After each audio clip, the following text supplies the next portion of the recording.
So, welcome, Professor.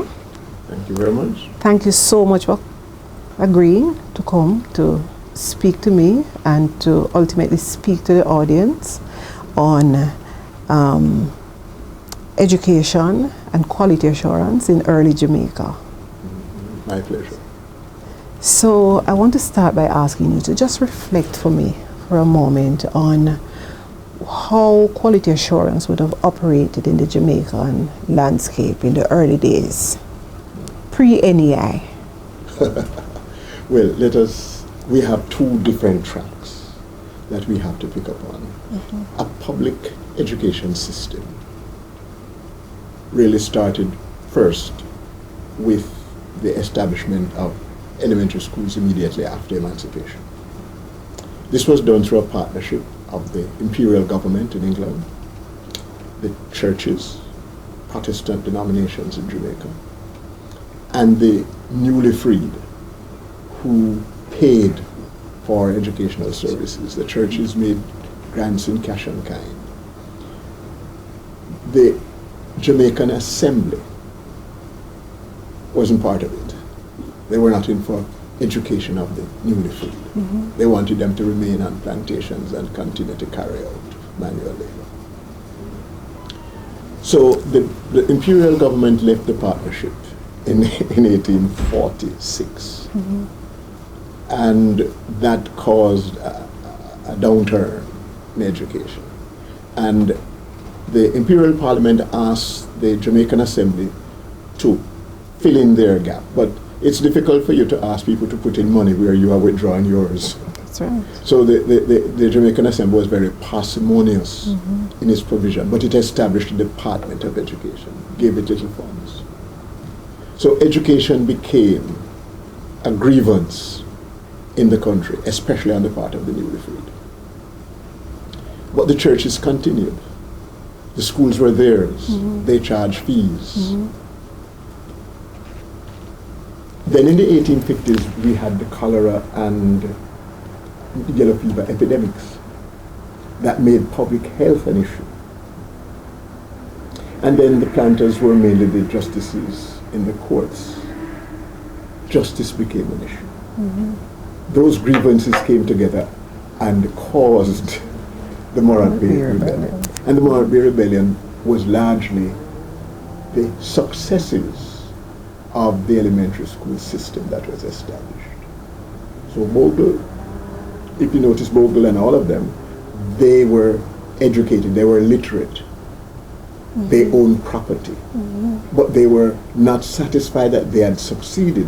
They wanted the same benefits for the rest of their fellow. Yes. I think they're a generation, and especially the people out of St. Thomas, called then St. Thomas in the East, to which we owe a great deal. Because it is through them that the real promise of emancipation began to be fulfilled. That's right. Because after the Morant Bay Rebellion, or just before, John Eard, who was then the governor, had commissioned John Savage, who was one of the first graduates of MICO, to do a survey and to make recommendations about education. But the rebellion occurred. But when the Crown Colony government, now John Peter Grant, the first Crown Colony governor that took over, he took John Savage's report and began to act on it. He first acted on this courts, the policing, and then he tackled education. So 1867 is a marked year for education. Now the schools were arranged on the basis of standards. You were in standard 1, 2 to 6. You entered school at age 7. You left at about age 14. And you went up, you were promoted not on the basis of age, but on the basis of meeting the standard. Schools were classified by size. So you had class 1, class 2, class 3, class 4. But initially, very few schools were classified in any of the classes at that point. And then in 1870, John Peter Grant disestablished the Anglican Church and took the funds that used to be paid to priests and for the maintenance of the churches and put most of it into education. So the public purse now had a substantial amount of money given to education. And what he did was to match the contributions of the churches to build more schools, expand the schools, employ more teachers, expand the teachers' colleges. And out of that came payment by results, where the education department now had inspectors, and those inspectors went out annually to assess what students were doing at each standard. But it was oral examination, and it was not necessarily by all the students in a class. And there are loads of jokes that have survived those years about inspectors going to schools and what little children told them. Like Big Boy. All kinds of stories. Now, so this system of standards and inspectors for the elementary school system, and schools being organized on the basis of class 1, 2, and 3 size and performance, and the payment by that, created a boom in education. So the years 1870 to about 1895 were halcyon years in Jamaican education. Great deal of achievement in that period. In fact, in 1884, Jamaica was invited to an education exhibition in New Orleans, and was given a prize for its accomplishment. And in Chicago in 1893, I think it was, they had a World Congress on education. And Jamaica was one of the civilized countries of the world, invited to that conference. And 3 of the delegation, including Mr. Thomas Capper, who was the then director of education, were given honorary vice presidents in different departments. Okay, so that's one track of how it was done. I'll come back. I want to say something about a second track. In 1879, Musgrave, after whom Governor Anthony Musgrave, after whom Lady Musgrave Road in Kingston is named, created the high school system from trust schools like Wilmer's, Rossi's, Chitchfield, Beckford and Smith's, and so on. Created high schools, and for them assessed and created the Jamaica Schools Commission as the body to regulate the high schools, and established the Cambridge examinations as the means of assessing performance at the end of high school. And in addition to that, created one Jamaica scholarship so that a Jamaican could go to university through that system. That's right. Now, the fact of the matter is that the Cambridge examinations had junior Cambridge, senior Cambridge, and later was added A-levels. Okay. So you had that track. And prep schools led to high schools. Elementary schools led to teachers' colleges. It was a literal apartheid system marked by color. Okay. In that the majority of people who went to the elementary schools were black and with some colors, and then when Indians came, Indian. And the majority of people who went to the high school were largely coloreds and whites and Jewish. So you have 2 tracks and 2 different systems of evaluation. Now That's important. Yes. So in things, the churches and their partners were so successful with the reforms of the Crown Colony governors that they ran into trouble with their success. Because they created many small schools all over the country, but could not afford those schools. So their success led to the to the government being mobilized to take over the responsibility of elementary education. And that happened in 1892 with the establishment of free elementary education. And that free elementary education meant that the government took over, the state took over the funding of elementary schools, largely paying the teachers and making grants to particular other activities. But they left the management with the churches, with the denominations. But they took over policy with respect to curriculum examinations and the like. Right. So you had larger issues. Yes. So the partnership now meant that the day-to-day management of the school was by the Board of Education, and the policy issues. But there was a problem now with the teachers because they left the system with the denominations.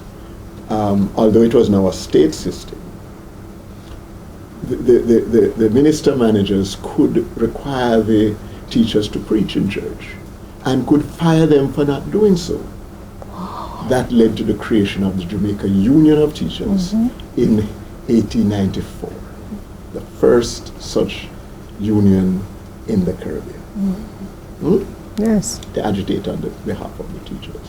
Then there was like a lot of things. We made great progress and advance during a period which is characterized by change and improvement in the economy. Comes the late 1890s, there is an economic downturn.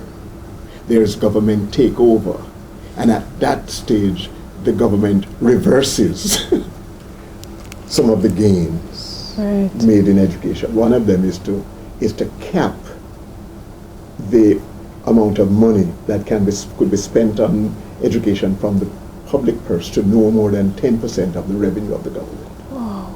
It led to the closure of many small schools. It led to a decline in enrollment in the first 2 decades of the 20th century.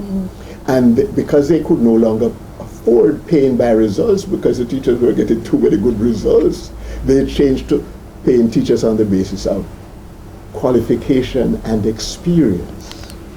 That is in the elementary school system. And in that system, male and female teachers were paid the same salaries. One of the first such occurrences in the world where men and women are paid equal pay for equal work. We have a history that I don't think we fully appreciate and understand. Now, this system, the two systems continued. And in the first half of the 20th century, there's virtually no change. And I leave some other issues out of it to concentrate on the matter of evaluation. Yes. So, up to the late 1950s, schools are still organized on standards 1 to 6. And the secondary system still does the Cambridge examinations. Okay. But a significant thing occurs in 1944. Universal adult suffrage, where everybody can vote on the basis that they have reached the age of majority, age of 21. Jamaica, again, is one of the first countries in the world, one of only 10 countries in the world, that as of 1944 has universal adult suffrage. Regardless of gender, creed, class, or education, everybody can vote. That's big. There is a 10-year period between 1944 and 1953 when you have ministerial government, when the power to run the affairs of the country is moved over from British officials to elected representatives of the people. That happens in 1953. It's something to be celebrated. I was disappointed that in in 2013, there was a little celebration of 60 years of the creation of the Ministry of Education. Because the truth, no matter what we have to say, the improvements that have taken place in education in the latter part of the 20th century arose from the creation of the Ministry of Education, where policy is in the hands of the representatives of the people. And major changes take place then, because by the late 1950s, 1957, there's the Common Entrance examination, which now links the two tracks of education. Yes. But before that, in 1953, the secondary schools and the teachers' colleges were always governed by individual boards. The elementary schools had minister managers and the Department of Education. They were merging the Department of Education and the Jamaica Schools Commission to create the ministry. So they had to choose one form of governance or the other. One was a decentralized form of government, and the other one was a centralized form of government. And the choice was made in 1953 to have a decentralized system of school-based management. So every public school was governed by a board with the authority to hire and fire teachers, have its own bank account, manage its own premises, all of those things, but under the wide umbrella of the policies of the Ministry of Education and the payment of the teachers by the ministry. And then you have Bursa-paid schools and ministry-paid schools, because the people who would have been paid out of the Department of Education now was paid by the Ministry of Education, and persons who were in the high school system and colleges were paid by bursars to whom the ministry gave the funds to their board in the first place. Right. So that the late 1950s, early 1960s represents a fundamental change in the educational system. And the important point for evaluation is that standards are abolished as a means of progressing in the education system, and grades are introduced based on age. And the age of entry of elementary school of primary school become age 6, with entrance into infant schools being age 4. Okay? And there is now a move to integrate the system, that there is progression from any kind of elementary school, private or public, into the high school system. Into this high school system, Right. and therefore the common entrance as the modality by which this is done, based on merit, and so on and so forth. So a big change occurs in 1964. Now, 1964 to 1989 represents a period of major developments. I would say to 1979, because then we begin to have devaluation, starting in 1977 with a crawling peg, and that has an adverse effect. But despite all the major achievements in the first 25 years of independence, there was not any celebration at the end of that period, because the world itself had been changing. Two major developments began to be very evident in the 1980s. One is globalization, and the second is the information technology revolution.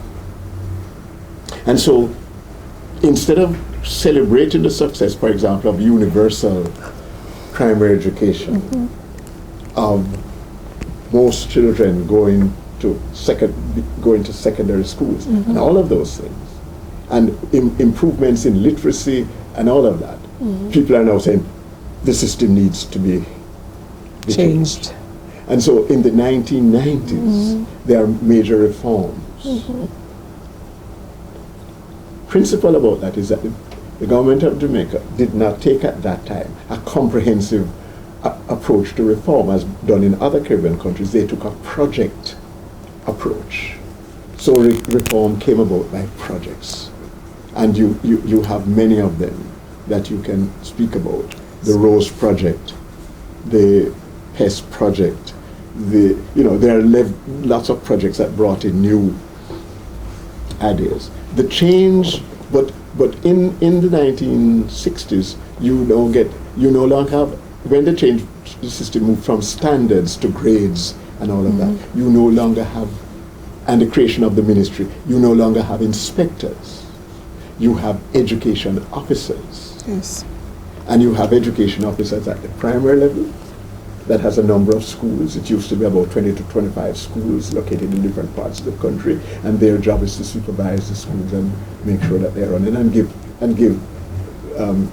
professional development as well as administrative supervision. Right. There were not that many secondary education officers. But may I just ask you, what do you think propelled that change from inspectors to education officers? The change of the system as well, because with you having a terminal examination at the end of grade 6. At the end of grade 6, the common entrance. You see, prior to that, you had examinations, but they to award scholarships called code scholarships. In fact, those code scholarships were established with pre-elementary education. It was first in 1892. There were 6 such scholarships. By 1957, they had increased to 400. But if you're now going to have an integrated system where anybody can move and you establish merit, then you have a common entrance examination that is open to all. In other words, your ability to go to high school should not depend upon your ability to pay, but on merit. Yes. So primary education now has a terminal examination. Right. And the system is no longer restricted. It's a public system that covers the whole nation. We are trying to put every child into school. So that required a new organization. Right.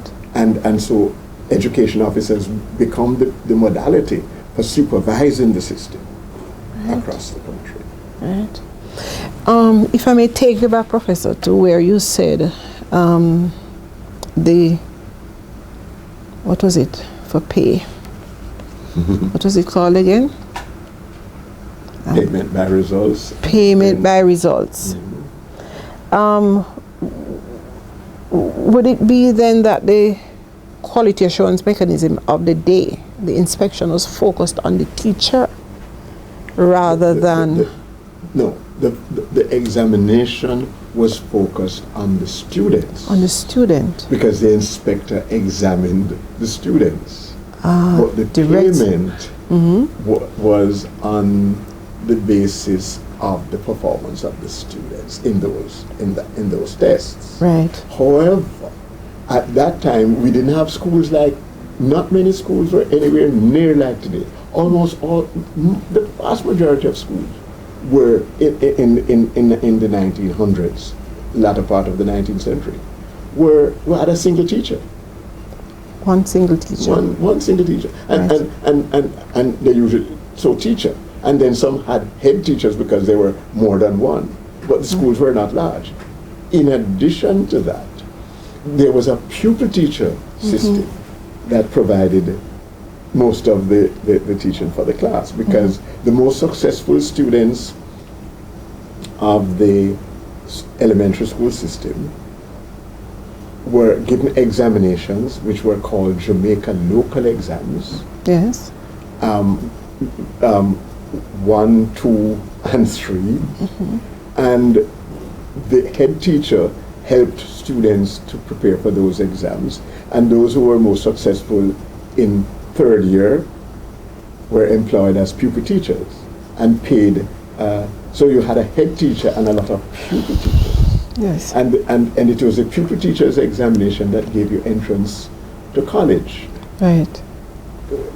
But I'm curious. So the vast majority of teachers in the period and in the first half of the 20th century were untrained.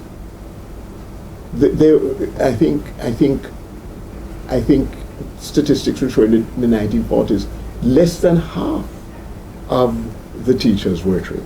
This was another one of the great challenges of the independence period, to train all the teachers. A goal we first achieved in 1985 And then there were some reversals because of economic downturn, and it is only again in the first decade of the 21st century that we have reached again to a fully trained teaching force. Yes.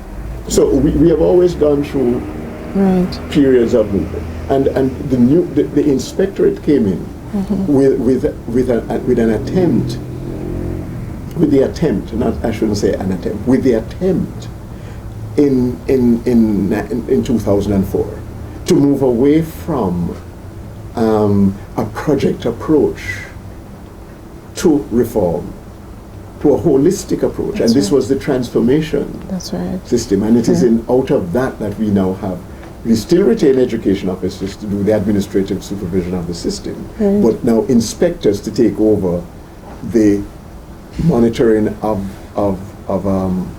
achievements. Right. Students' performance. The fact of the matter is that for example, in the 1980s, the ministry was very depleted in a number of ways. It is in the beginning of the 21st century that the ministry becomes fully staffed in a real sense, and I think has now, in large measure, also because of the success of the system in producing people with the necessary education to fill all the positions. Let me say this: when I was permanent secretary in the Ministry of Education in 1975, yours truly was the one that discontinued the importation of teachers from abroad. Jamaica imported secondary school teachers up to from 1879 to 1975. We depended. The high schools were staffed largely by expatriates, some Jamaicans who went away and got degrees, but usually no teacher training until the university was established. The Department of Education of the University of West Indies was started in 1952. And a lot of people who had done well in high schools and were employed in their first jobs, having completed A-levels and so on, higher schools and A-levels, employed in the school system. And usually those people left the system. My first job was immediately after leaving high school. And the school did not have a teacher in botany, and I had done very well in the examinations in botany and got a distinction. Next thing, I'm employed, and I was teaching sixth form, lower sixth, that is, because the qualified teacher who had her degree, and a great teacher, Mrs. Townsend, she became head of Montego Bay Community College later on. But she was a young teacher. She had her degree and training, and she was the botany and zoology teacher. But she needed support, and they selected people. So we have come a far way. We have. When I hear people saying that we would be better off as a colony, I'm wondering what they're thinking about. But they don't have the benefit of perspective. Yes. As you have. I want to take you back a little bit though. Sure. I am curious about the number of schools that would have been around in the mid-1800s, simply because I looked at what you'd call a structure for supervision and saw that you had a superintending inspector. Yes, and 9 other inspectors. Right. They were doing the entire island. Yes. The Department of Education consisted of inspectors, and the head of the unit was first called the superintendent. Okay. He was a superintendent. He was a supervising. He was the head of the Department of Education. Yes.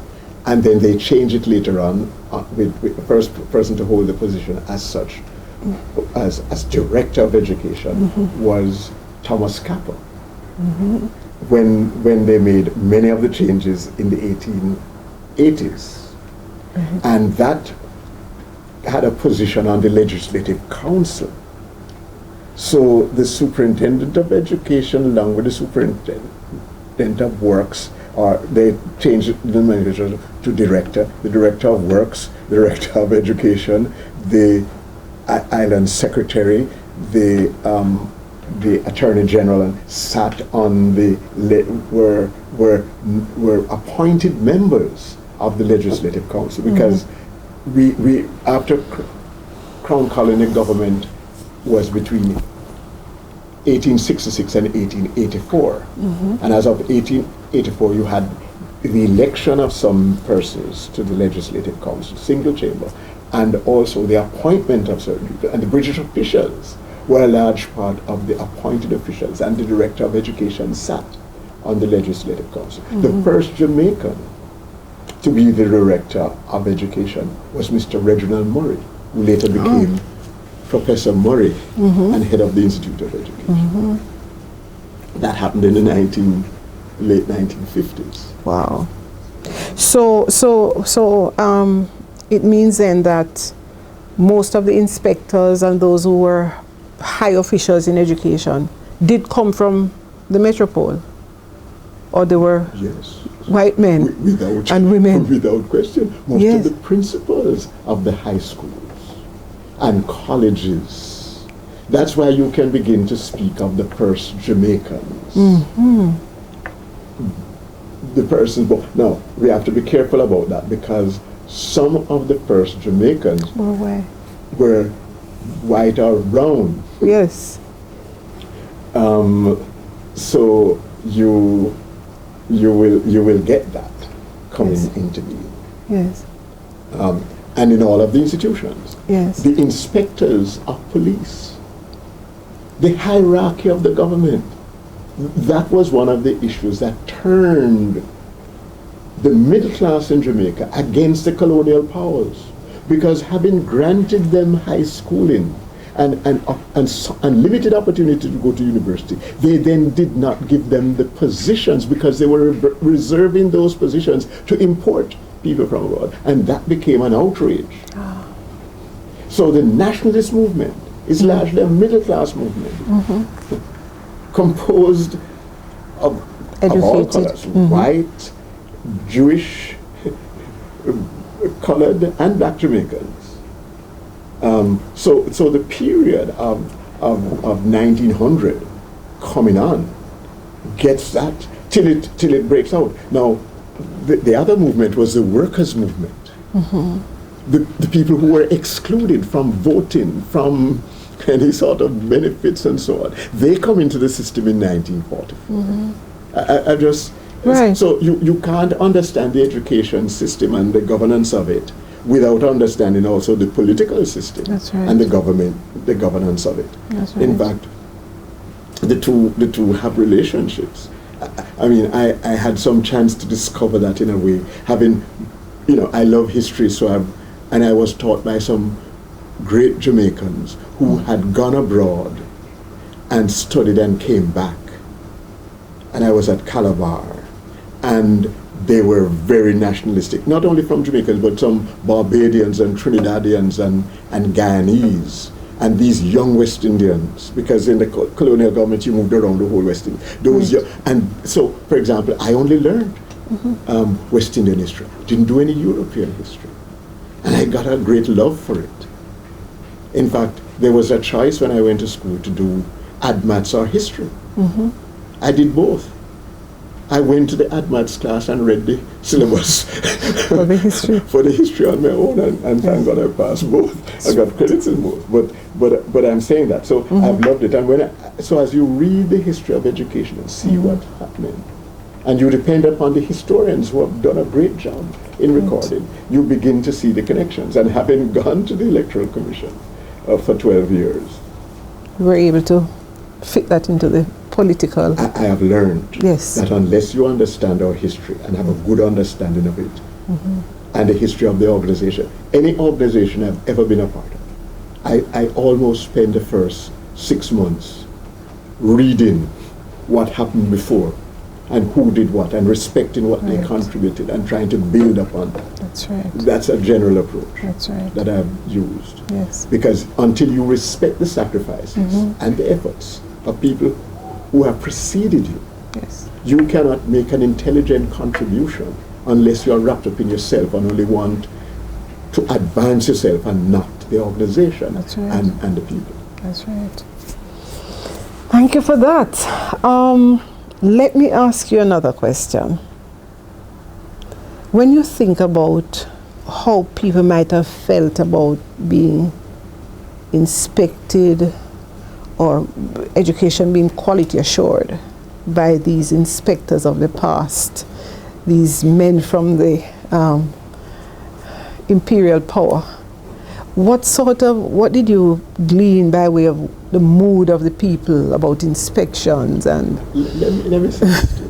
When you read our history, there have always been two types of people in Jamaica, basically.